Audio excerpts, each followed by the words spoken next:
47 mstari wake ni wa 3. Shalom. Nitasoma kwa uwezo wa Roho Mtakatifu. Inasema hivi: uchi wako utafunuliwa na aibu yako itaonekana. Shalom. Uchi wako utafunuliwa na aibu yako itaonekana.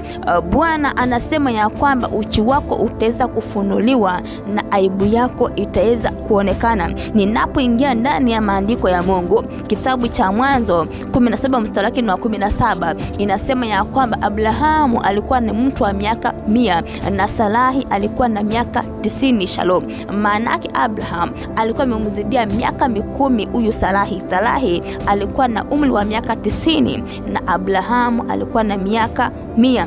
Shalom watoto wa Mungu. Sasa leo hii unakuta watu wamebadili amri ya Mungu. Unakuta leo mwanamke anachukua kijana ambaye ni lika ya mtoto wake, na pia mwanamume anachukua binti lika ya binti yake aweze kumfanya mke wake.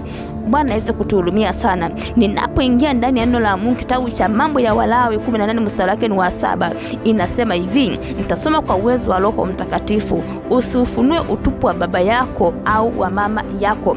Maandiko yanapotambia kwamba usifunue uchi wa baba yako ama wa mama yako, haimaanishi mzazi wako ambaye amekuzaa, bali ni mtu ambaye ana umri wa miaka ya baba yako, ama mtu ambaye ako na umri wa miaka ya mama yako. Sasa kijana, unapomuoa mtu ambaye analika ya mama yako, maana yake umefunua uchi wa mama yako. Na pia mtoto ama binti, unapoolewa na mtu ambaye ana umri kama baba yako, umeufunua uchi wa baba yako. Na hili ndio jambo ambalo Mungu alikuwa analipinga.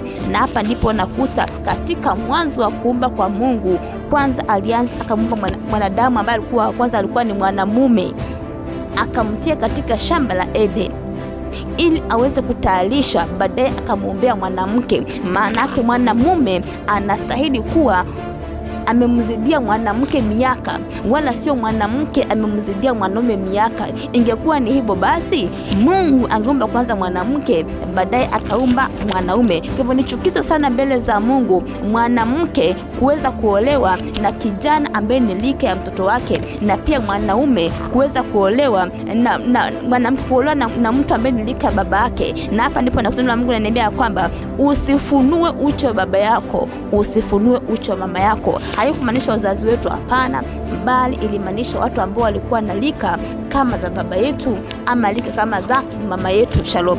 Tuendelee kusoma. Fungu la watu kama hawa liko wapi? Kitabu cha Isaya 47 mstari wake ni wa 14 mpaka mstari wa 15. Inasema hivi, nasema kwa uwezo wa Roho Mtakatifu, nasema tazama, watakuwa kama mabua makavu, moto utawateketeza, hawatajiokoa na nguvu za mwali wa moto.